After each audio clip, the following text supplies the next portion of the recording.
The closing years of the 19th century hummed with a quiet intensity, a sense of an era drawing to a close, yet simultaneously brimming with new possibilities.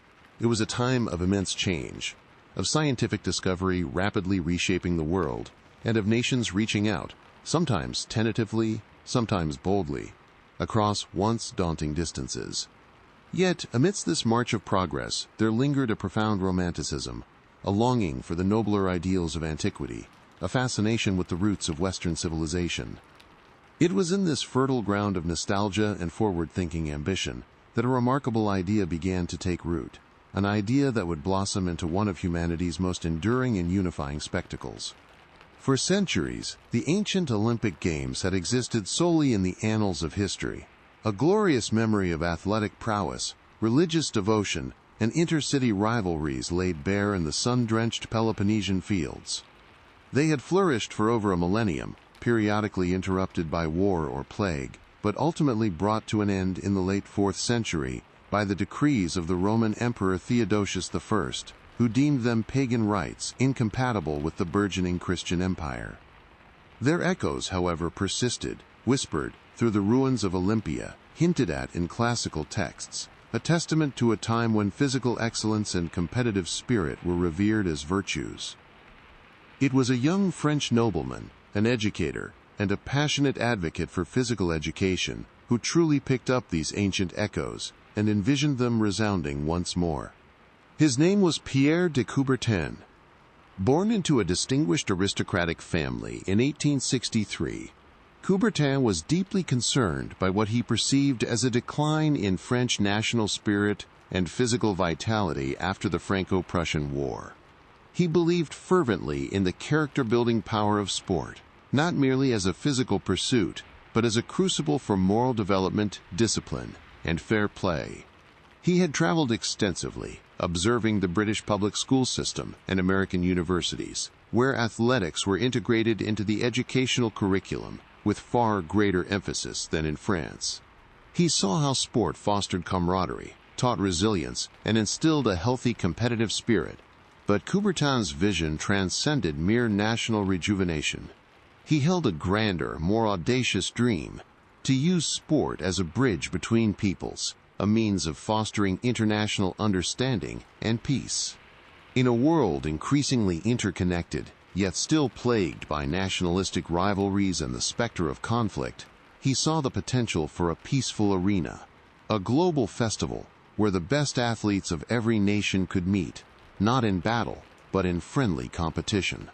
The ancient Olympics, with their tradition of the Ikacheria, the sacred truce that allowed athletes safe passage to Olympia, offered a potent historical precedent for such a noble endeavor.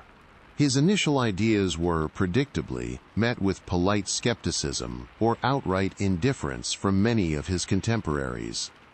The notion of reviving an ancient Greek festival on an international scale seemed, to most, an impractical flight of fancy, an anachronism in an age of industrialization. Yet Coubertin was nothing if not persistent. He was a man of quiet conviction and considerable diplomatic skill, undeterred by initial setbacks. He began to articulate his vision more clearly, presenting papers and organizing conferences on the importance of physical education and international sporting events. The decisive moment arrived in the summer of 1894. Coubertin managed to convene an international congress at the Sorbonne University in Paris.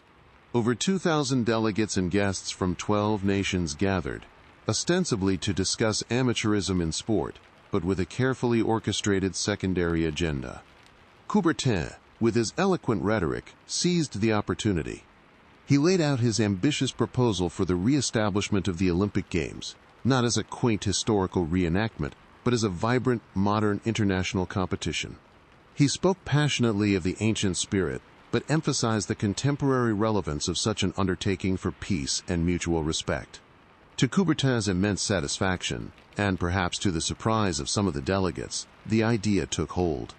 The attendees, a mix of educators, politicians, and sports enthusiasts, were captivated by the idealism and the sheer scale of his proposal.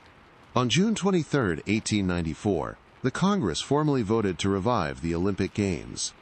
A new international body, the International Olympic Committee, IOC, was established to oversee the colossal undertaking. Dimitrios Vikelas, a distinguished Greek scholar and businessman residing in Paris, was elected its first president, a strategic choice given the decision that would soon follow law. The question then turned to the venue. Coubertin's initial thought was to hold the first modern games in Paris in 1900, coinciding with the Universal Exposition. Such an arrangement would provide a massive global platform. However, many delegates, particularly the Greeks, felt strongly that the inaugural games should return to their spiritual home. Athens, the ancient cradle of democracy and the classical ideal, was the only fitting choice. It resonated deeply with the romantic aspirations that underpinned the entire revival. And so, after much discussion and debate, the Congress resolved that the first Olympic Games of the modern era would indeed be held in Athens in the spring of 1896, a mere 2 years away. This decision, while symbolically powerful, immediately presented enormous practical challenges for the host nation. Greece in 1894 was a relatively poor country, still finding its feet as an independent nation after centuries of Ottoman rule. Its economy was fragile, its infrastructure limited. The prospect of hosting a major international event, with all the organizational and financial demands it entailed, seemed daunting, almost insurmountable to many. The initial reaction in Athens was a mixture of pride and profound apprehension. Could they truly pull off such a grand spectacle? The public's enthusiasm was initially muted, overshadowed by doubts about the nation's capacity. Financial woes quickly emerged as the most pressing concern. The Greek government, headed by Prime Minister Charles Trikoupis, was deeply pessimistic about the financial viability of hosting the Games. Trikoupis, a pragmatic statesman, openly stated that the nation could not afford such an extravagant undertaking, especially given Greece's precarious financial situation and its recent default on foreign loans. He feared that the Games would plunge the country into further debt and ridicule. His reluctance threatened to derail the entire project before it even began. However, the Greek royal family, particularly Crown Prince Constantine, eldest son of King George I, emerged as a staunch champion of the Games. Prince Constantine, a charismatic and energetic figure, understood the immense prestige and national pride that hosting the Olympics could bring to Greece. He took personal charge of the organizing committee, determined to overcome the formidable obstacles. His involvement was crucial. It lent the project not only royal patronage, but also a significant degree of legitimacy and momentum that the government alone could not provide. Recognizing the dire financial situation, Prince Constantine launched a national appeal for funds, urging patriotic citizens to contribute what they could to ensure the success of the Games. The initial response was discouraging. The public, facing hard times, seemed unable or unwilling to contribute substantially. The dream seemed on the verge of collapse. Then, a miracle occurred, or at least, something very much like it. George Averoff, a wealthy Greek merchant residing in Alexandria, Egypt, who had made his fortune in textiles and banking, stepped forward with an astonishing act of philanthropy. Averoff was known for his generous contributions to his homeland, having already funded schools and public buildings.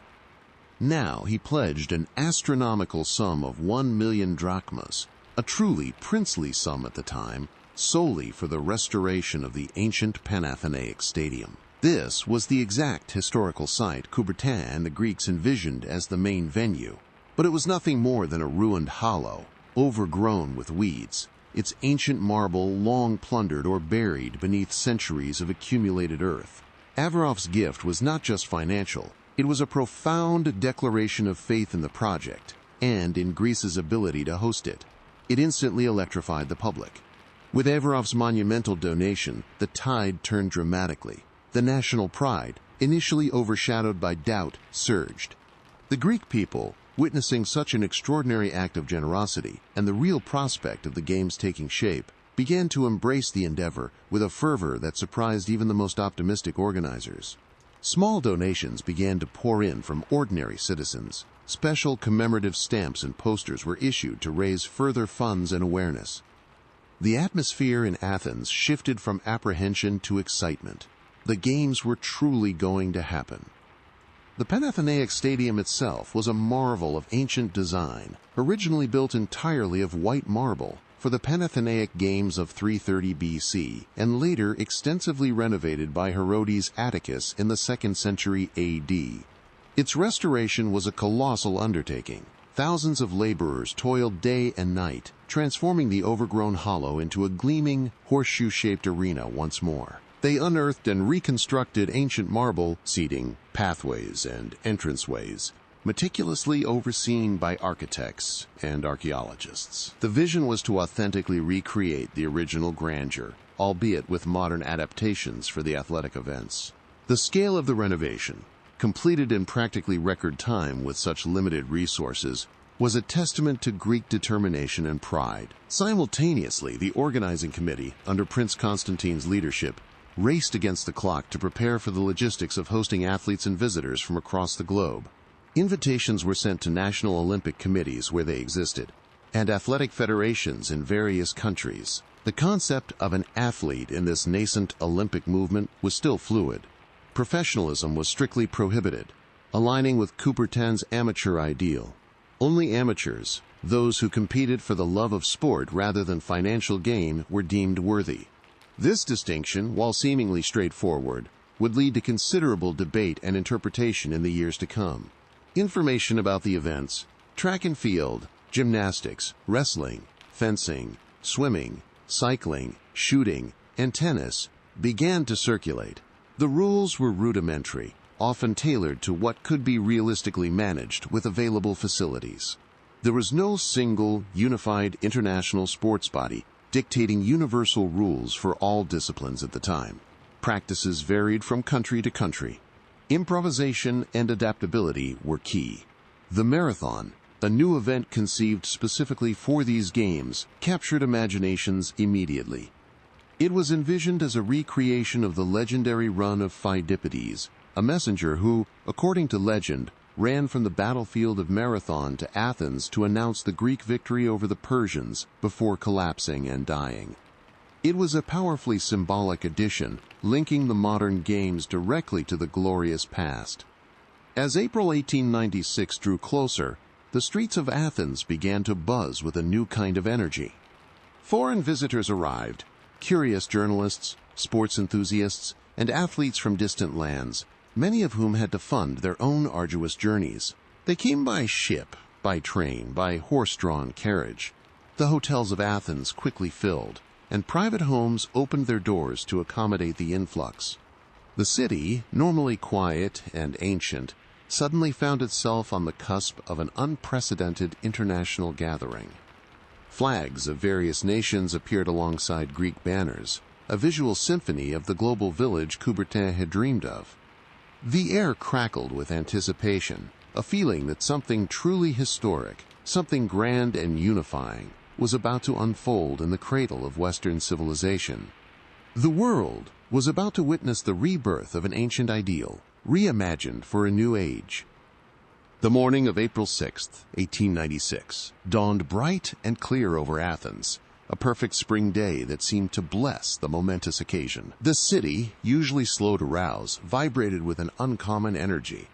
Every street, every square thronged with people, locals dressed in their finest, foreign dignitaries and athletes, identifiable by their diverse attire, and countless curious onlookers who had traveled from far-flung corners of Greece and beyond.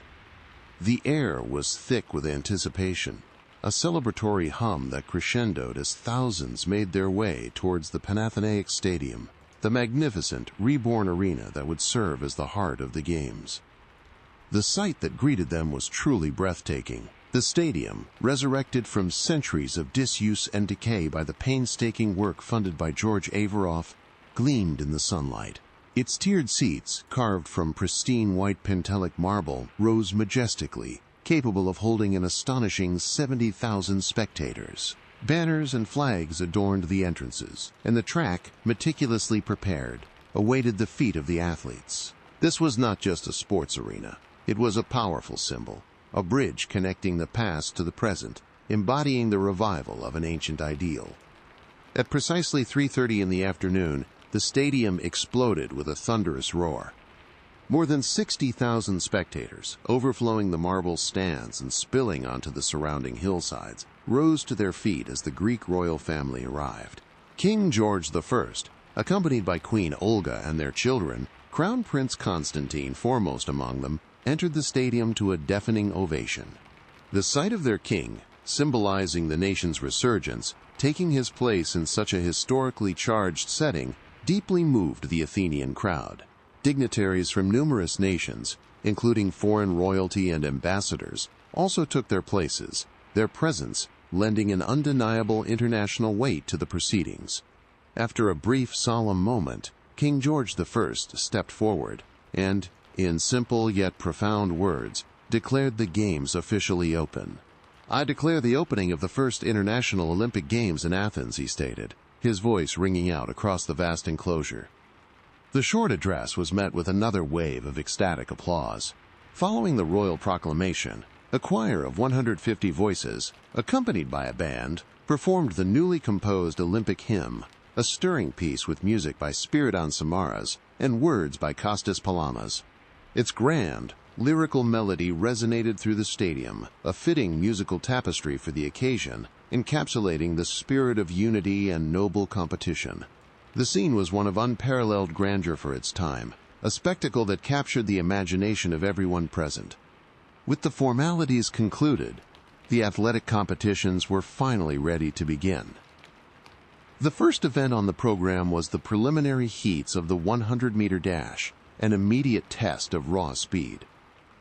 The athletes, a diverse collection of gentlemen amateurs, lined up tentatively. Many were university students, military personnel, or members of athletic clubs back home, often self-funded and truly passionate about their sport.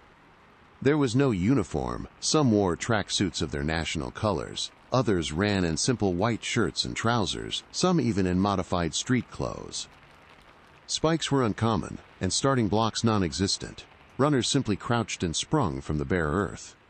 The very first Olympic final, however, was in the triple jump. The American contingent, though small in number, had arrived with a strong showing, particularly in track and field. James Connolly, a 27-year-old student from Harvard University, made history by becoming the first Olympic champion of the modern era. His winning leap of 13.71 meters secured him the gold medal, and he reportedly celebrated by leaping from the stadium to go directly to buy a new suit with his modest winnings. His victory set the tone for what would be a remarkable performance by the Americans in the stadium events. Throughout the initial days, the Americans continued to impress on the track. Thomas Burke, a student from Boston University, captured attention not just for his speed, but for his unusual, and at the time, revolutionary starting technique. While others began their races from an upright position or a slight crouch, Burke dug a small hole in the track for his feet, adopting a low, forward-leaning stance, similar to the modern crouch start. This gave him an immediate advantage off the gun. He won both the 100-meter and 400-meter dashes, establishing himself as one of the game's early stars and showcasing a glimpse of future athletic innovations. The field events also saw strong American performances. Robert Garrett, an American Princeton University student, easily won the shot put with a throw of 11.22 meters. He had initially intended to compete in the discus, having studied ancient depictions of the event, but was dismayed to find the official discus much heavier than the one he had prepared with. In a remarkable display of adaptability, he quickly learned the technique for the heavier discus and still managed to win that event as well, completing an impressive double victory. The Americans, though representing a relatively young sporting tradition, quickly proved their athletic prowess, leaving many European competitors in their wake. Away from the stadium, other events unfolded. The fencing competitions took place in the Zappeion Exhibition Hall, a grand neoclassical building near the Royal Gardens. This was one of the few events where professionals were allowed to compete, specifically fencing masters, acknowledged for their skill and artistry. The French and Greek fencers dominated these events, their elegant lunges and parries drawing appreciative applause from the refined audiences. Leon Pyrgos, a Greek fencing master, became a national hero with his victories. The swimming events were perhaps the most challenging and unconventional of all. There was no purpose-built swimming pool. Instead, the competitions were held in the chilly, open waters of the Bay of Zia, a small harbor near Piraeus. The conditions were far from ideal. The water was icy cold, the waves often choppy, and the sea breeze bitingly sharp. Despite these formidable obstacles, the athletes plunged in. Hungarian swimmer Alfred Hajos, a talented architect later in life, became the first Olympic swimming champion, winning both the 100-meter and 1,200-meter freestyle events. He later recounted the difficulty of competition in such conditions, stating that he, quote, prayed that the sun would warm the water. He was also one of the few athletes to represent his country alone, having to pay for his own way, truly embodying the spirit of amateurism. His victories, achieved despite the harsh conditions and the basic facilities, were a testament to sheer grit and determination. Gymnastics, held in the stadium, showcased the discipline and strength of the German team. They performed with remarkable precision and synchronization, sweeping many of the individual and team events. Hermann Weingartner, a German gymnast, was particularly dominant, earning multiple medals and showcasing a level of physical conditioning and technical mastery that was a marvel to behold. The sight of these disciplined athletes, moving with such grace and power, impressed the crowds, who were perhaps more accustomed to the spectacle of racing and throwing. Cycling events took place at the newly built Neo-Phaleron Velodrome, a state-of-the-art track for its time. French and Greek cyclists engaged in fierce competition, demonstrating incredible stamina and tactical skill over various distances. Leon Fleming of France became a cycling hero, particularly for his victory in the 100-kilometer road race, an incredibly grueling event that pushed both man and machine to their limits. Throughout these early days, the atmosphere amongst the athletes was a curious mix of formal politeness and burgeoning camaraderie. Many of them had never traveled abroad before, let alone met competitors from such a wide array of nationalities. Communication was often challenging, with French serving as a somewhat common lingua franca among the educated elite. Yet, the universal language of sport, of shared struggle and mutual respect, transcended linguistic barriers. Athletes cheered for their rivals, congratulated winners, and exchanged stories, perhaps even forming friendships that would last long after the games concluded. The organization, by modern standards, was rudimentary, but remarkably effective given the constraints. Committees worked tirelessly, often improvising solutions on the fly. The lack of standardized international rules for many sports meant that judges and officials, many of them volunteers, had to interpret and adapt to local practices. This sometimes led to confusion or minor disagreements, but the prevailing spirit was one of cooperation and a genuine desire to make the games a success. The pioneering nature of the event meant that precedents were being set every hour, from how medals were awarded to how events were scheduled. The Greek public, initially cautious, had fully embraced the games. Each day the stadium was packed, crowds eagerly following the unfolding dramas. They cheered for every competitor, but saved their most passionate roars for their own Greek athletes. The concept of international competition on such a scale was entirely new to them, and they absorbed every moment with rapt attention. Shopkeepers decorated their windows with national flags, vendors sold commemorative souvenirs, and musicians played rousing patriotic tunes. Athens had transformed into a global village, buzzing with life and the infectious spirit of competition. Even the royal family became actively involved, not just as patrons, but as keen spectators. They attended nearly every event, their presence lending an air of importance and festivity.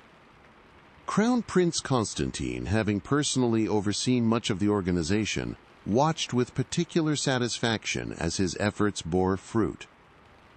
The success of the initial days began to silence the earlier skeptics, both within Greece and abroad.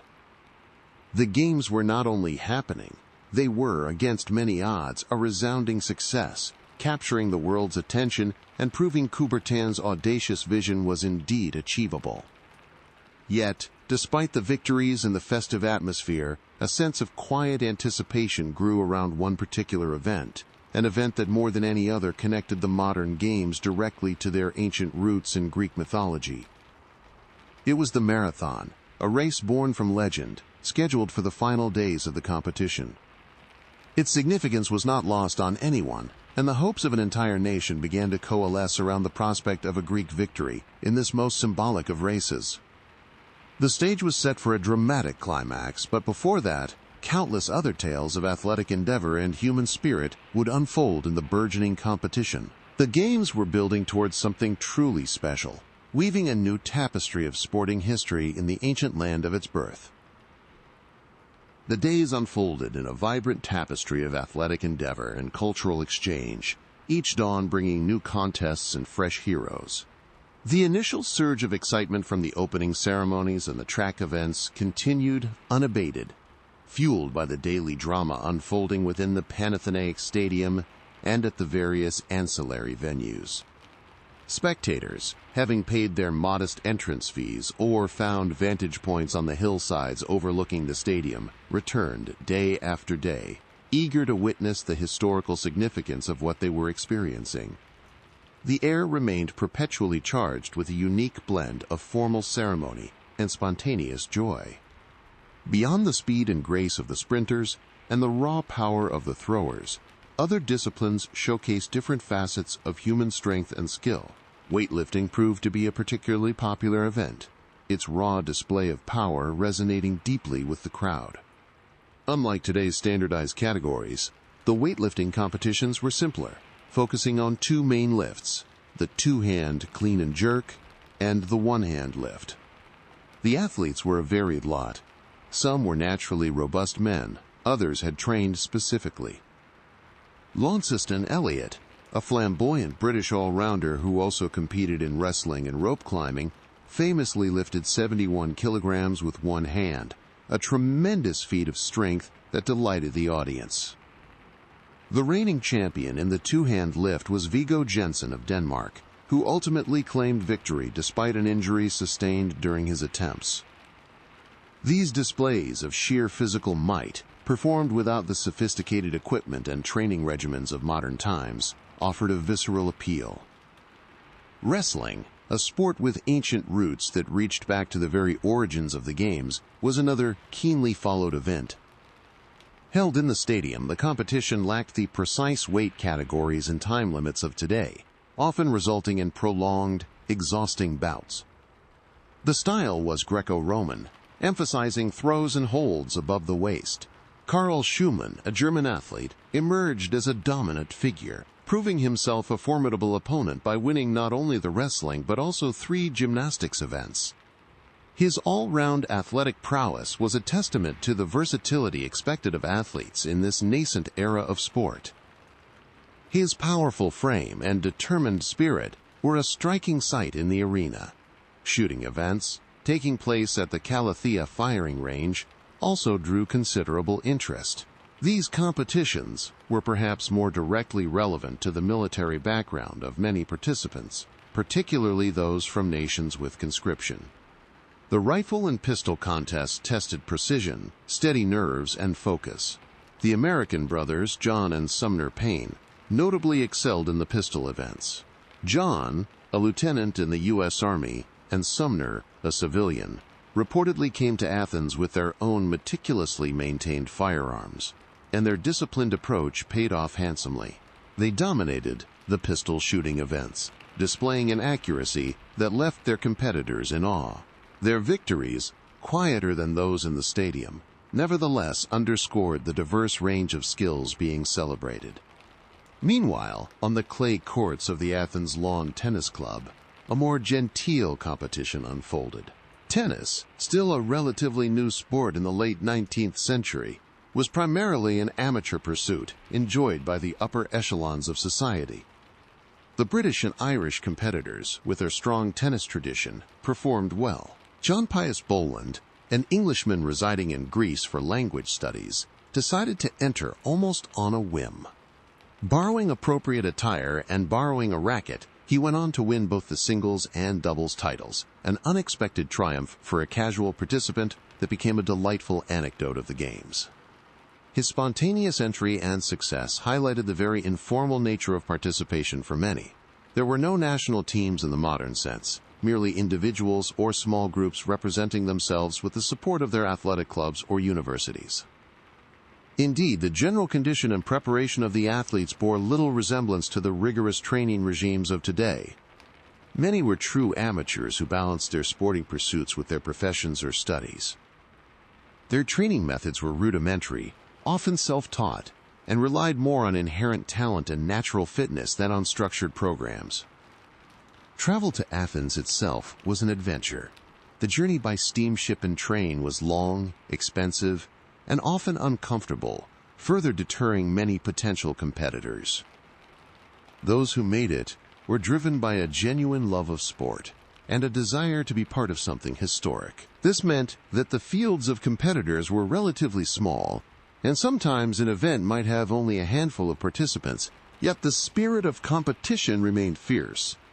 Throughout all these disparate events, a peculiar form of international sportsmanship began to emerge. The athletes, many meeting people from other countries for the very first time, found common ground on the field of play. Cheers for good performances transcended national loyalties. There were instances of competitors helping each other with equipment or offering advice.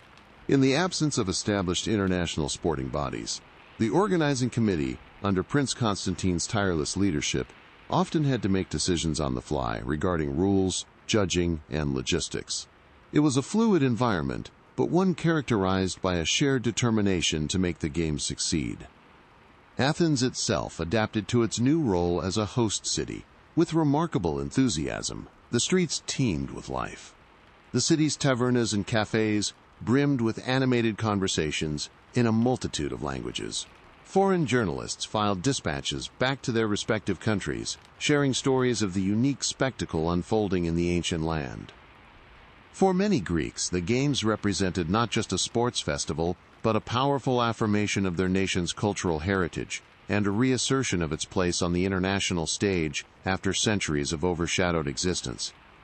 The blend of ancient grandeur and modern ambition was palpable everywhere one looked. But as the final days of competition approached, a single event began to overshadow all others, drawing almost obsessive national interest.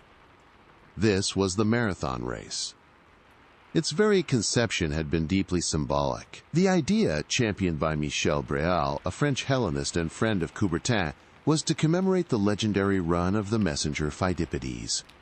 According to Herodotus, Phidippides ran from Marathon to Sparta to seek aid before the battle, and later, the popular version of the legend, recounted by Plutarch, had him running from the battlefield of Marathon to Athens to announce the Greek victory over the Persian invaders in 490 BC, collapsing and dying immediately after delivering his message.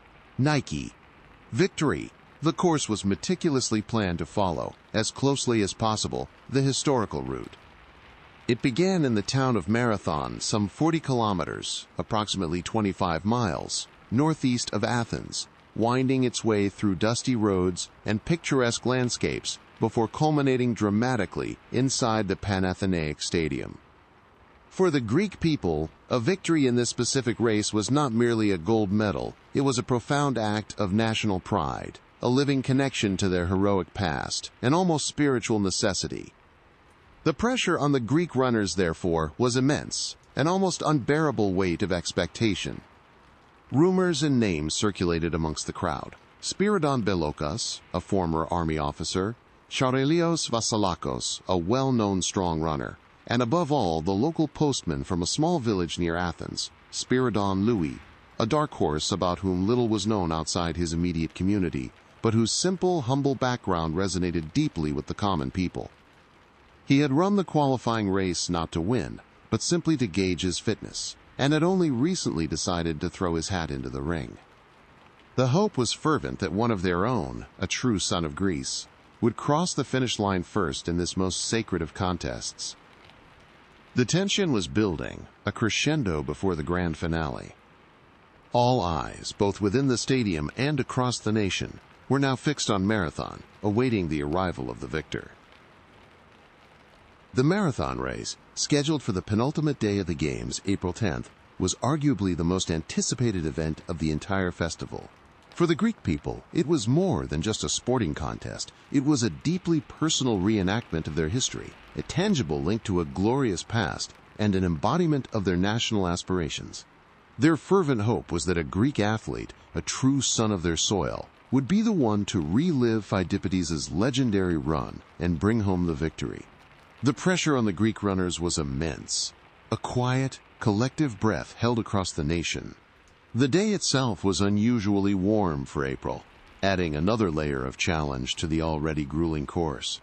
The route, about 40 kilometers from the town of Marathon to the Panathenaic Stadium in Athens, was not merely long, but also notoriously difficult, with significant uphill and downhill stretches, and predominantly unpaved, dusty roads.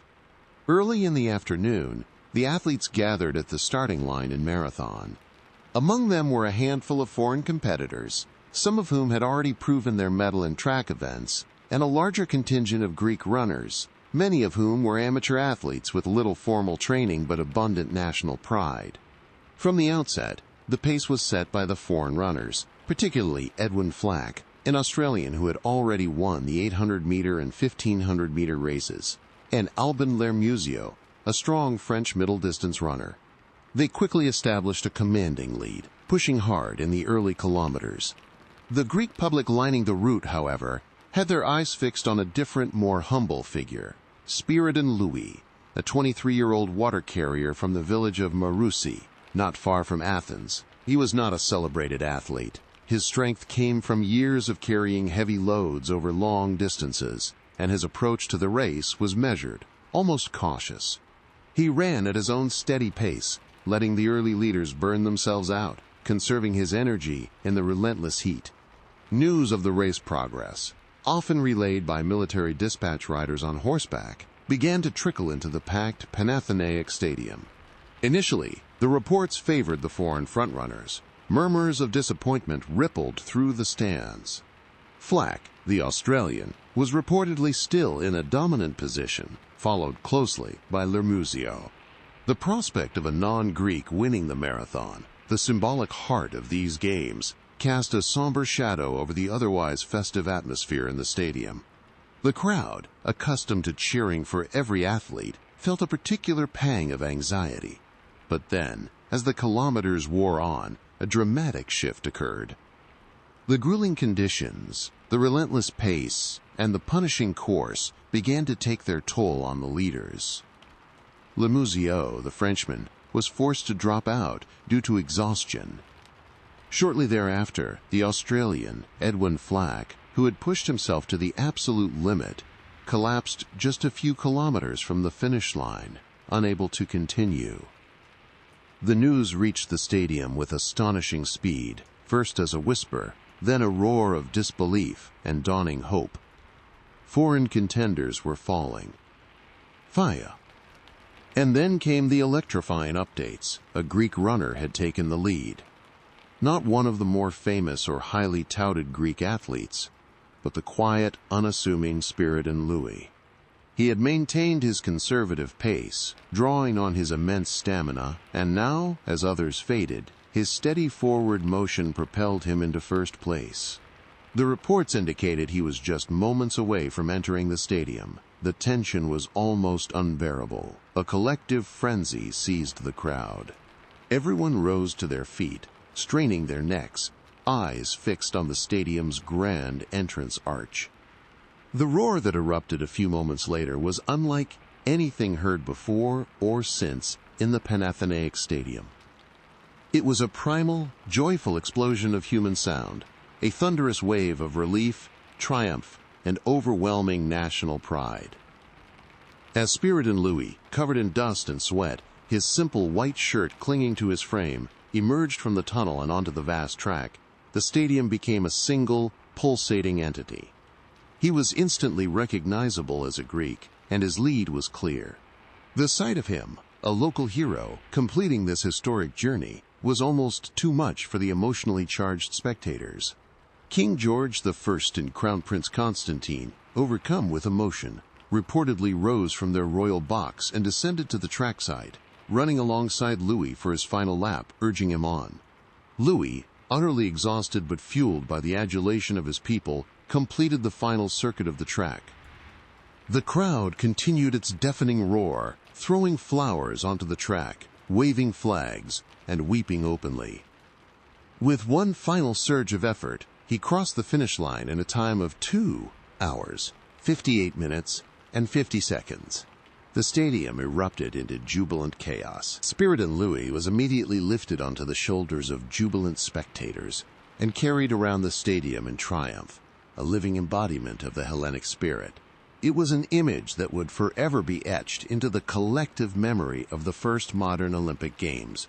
His victory was seen as a divine intervention, a validation of Greece's right to host these games, and a powerful symbol of their resurgence. Louis himself, a modest man who returned to his life as a water carrier shortly after the Games, became an instant national legend, his name synonymous with the marathon and Greek pride. The joyous atmosphere surrounding Louis's victory permeated the remaining events and the final days of the Games.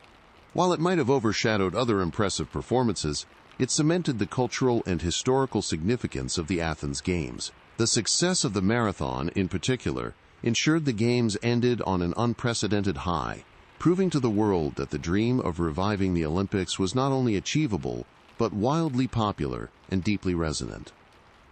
The formal closing ceremony took place on April 15th, a splendid occasion that echoed the grandeur of the opening, but with an added layer of satisfaction and triumph.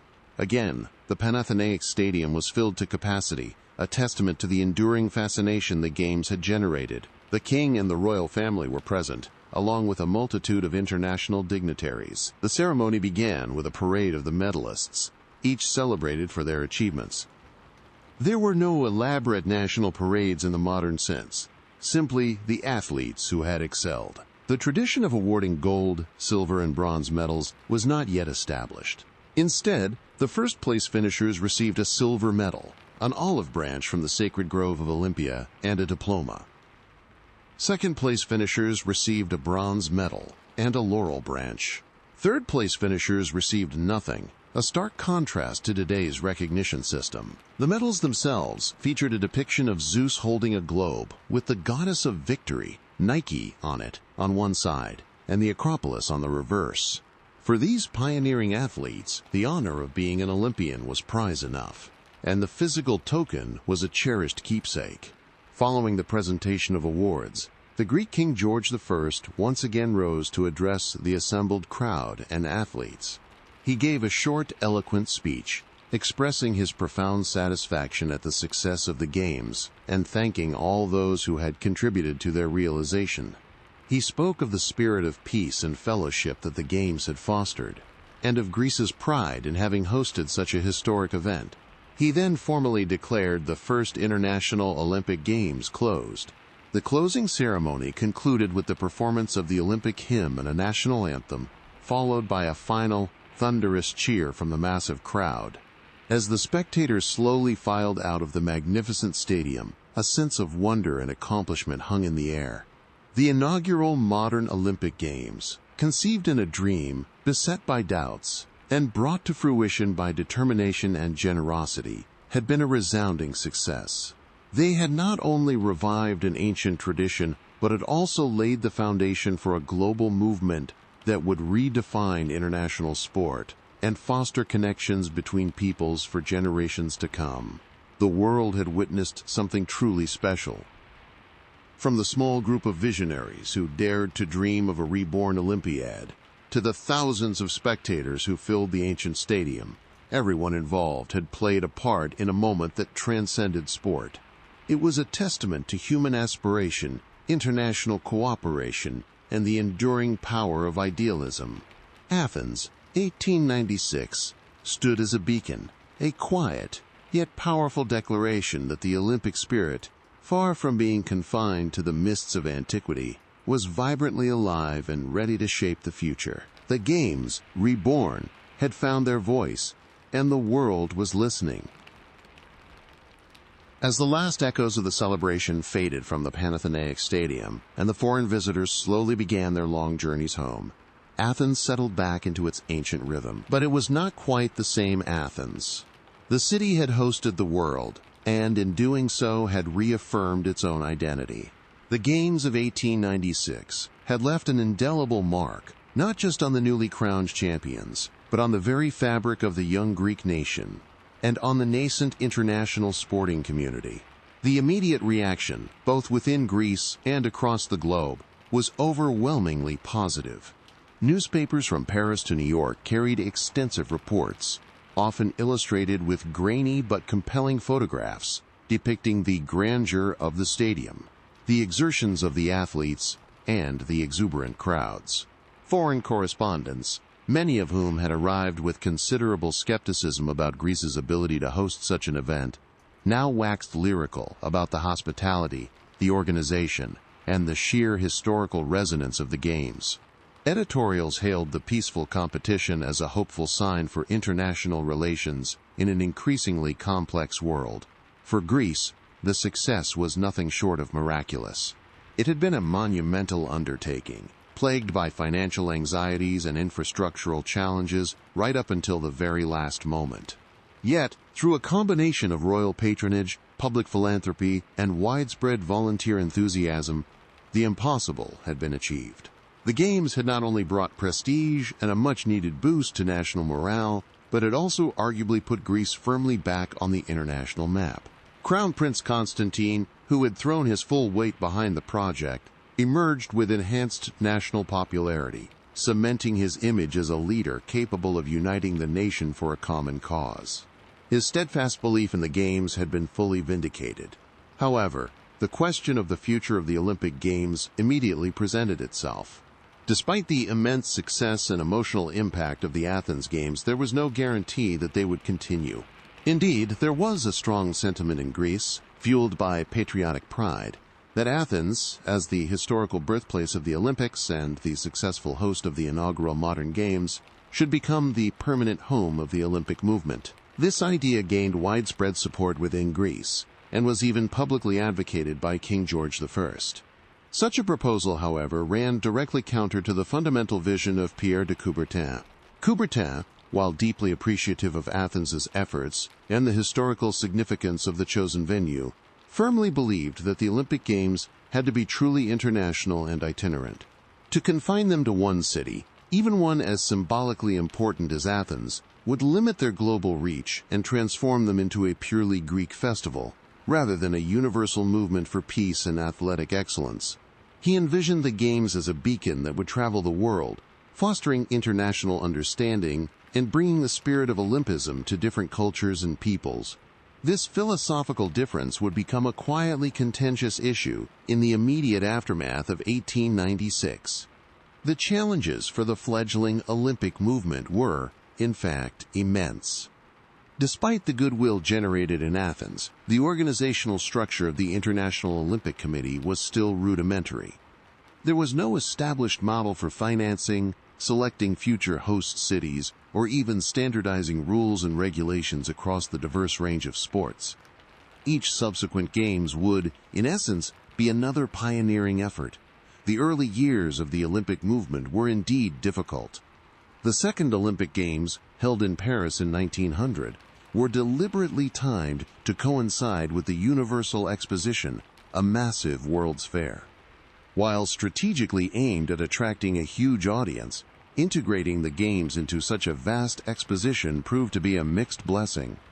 The sporting events often became mere sideshows, overshadowed by the exposition's other attractions. They were spread out over 5 months, lacked a central organizing committee for sports, and there was little sense of cohesive Olympic identity. Many athletes were reportedly unaware that they were even competing in the Olympic Games, participating simply as part of the exposition's disparate sporting contests. Coubertin himself later admitted that the Paris Games were a near disaster for the survival of the Olympic ideal. Similarly, the 1904 Games in St. Louis, Missouri, also coincided with a World's Fair, the Louisiana Purchase Exposition. Travel to the United States was prohibitively expensive and time-consuming for most European athletes. As a result, the St. Louis Games were largely an American affair, with only 12 nations participating and over 80% of the athletes being American. Once again, the Olympic events were fragmented and overshadowed by the larger fair, losing much of the international grandeur that had been so vital in Athens. These two highly disorganized and geographically limited games served as powerful lessons for Coubertin and the IOC. The Olympics needed their own distinct identity and a more centralized, focused approach to organization. Coubertin, ever persistent, learned from these early difficulties. He understood that the initial euphoria of Athens needed to be institutionalized. He worked tirelessly to consolidate the IOC's authority, to develop clearer guidelines for host cities, and to emphasize the unique, standalone nature of the Olympic Games as an independent sporting festival. He also recognized that the concept of Olympism extended beyond mere competition. It encompassed education, culture, and ethics. His vision was for a movement that would inspire humanity to strive for physical and moral excellence, fostering peace through sport. And what of the legacy of Athens 1896? Why do we remember it so vividly, despite the subsequent struggles?